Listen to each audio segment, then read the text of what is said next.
cursed ritual. In a remote village surrounded by dense forests and misty hills, rumors circulated about an ancient form of black magic known to locals as Kala Jadoo. This dark art was whispered about in hushed tones, said to have been practiced by the elders long ago, but forbidden for centuries due to the horrors it brought upon those who dared to attempt it. The villagers spoke of times when practitioners of this magic could summon spirits from the other side, binding them to their will. It was believed that these practitioners wielded powers that defied nature, turning day into night, life into death, and peace into chaos. Though generations had passed since anyone had practiced it, the fear of its dark legacy remained buried in the hearts of the people. Years passed, and the tales of Kala Jadoo faded into legends. But one night, the peace of the village was shattered by the arrival of a stranger named Rafik. He was tall, with deep, hollow eyes that held a darkness like the night. Rafik claimed to be a traveler, though he carried no belongings. What drew the attention of the villagers was the strange amulet he wore around his neck. A black stone surrounded by a silver serpent, glowing eerily whenever it caught the moonlight. Rafik was not interested in the village customs, nor did he socialize with anyone.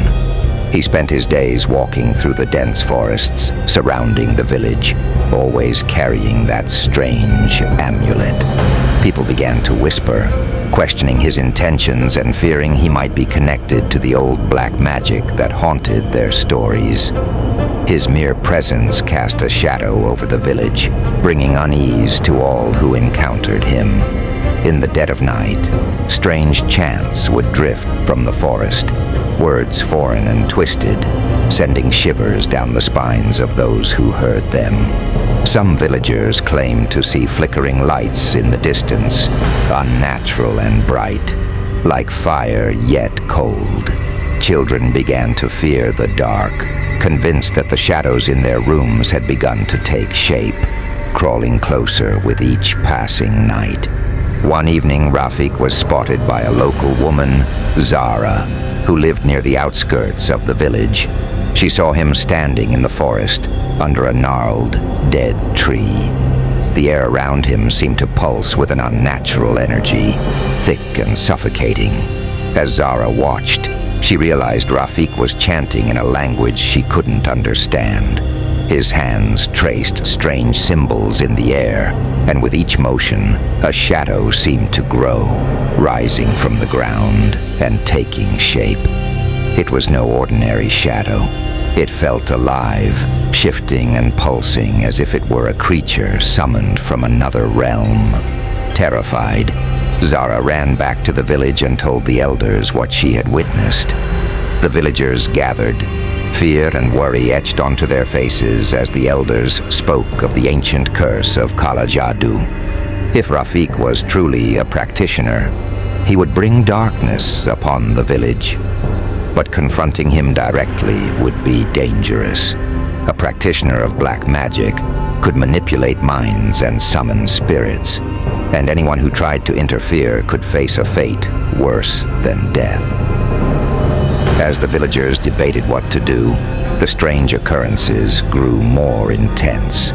A foul stench hung over the fields, and crops withered without reason.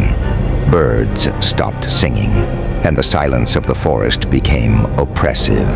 People reported waking in the night, feeling icy hands gripping their ankles, or hearing soft, mournful cries echoing from the forest.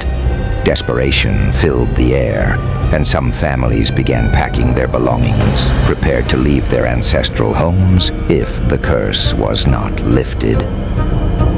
Zara herself began hearing whispers at night, a raspy voice calling her name, beckoning her to return to the forest. She would wake up drenched in sweat, the voice echoing in her mind even in daylight.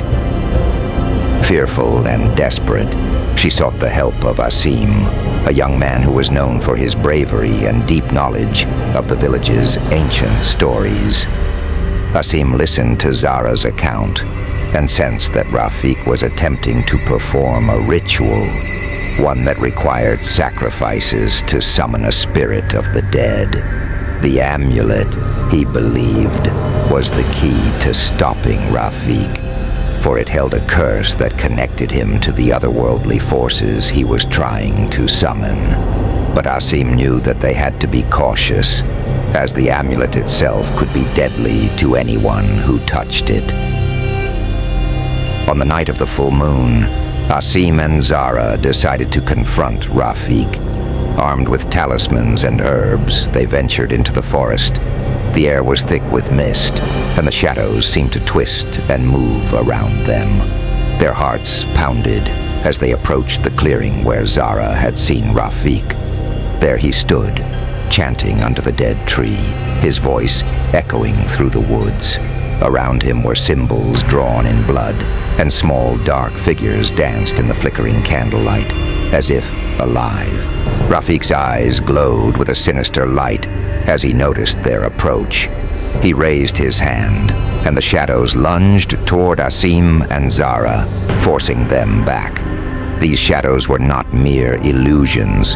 They had substance, claws, and voices that whispered of fear and despair.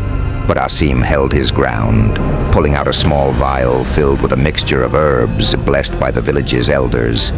He threw it onto the ground, where it burst into a bright flame, momentarily dispelling the shadows. The spirits shrieked, retreating from the holy smoke. In that moment of distraction, Zara gathered her courage and rushed forward. She grabbed the amulet around Rafik's neck, yanking it free with all her strength. The instant her fingers touched it, a chill shot through her body, and the air grew thick with an unbearable darkness. Rafik let out a blood-curdling scream, his body convulsing violently, as if the amulet was draining the life from him. The ground around them shook, and the shadows writhed, screaming in agony as they were sucked into the amulet. As the cursed energy swirled around them, Zara felt as if she were on the edge of a nightmare. But Asim held her hand tightly, pulling her back to reality. Together they buried the amulet deep in the forest, under layers of salt and blessed earth, to keep its dark powers sealed forever.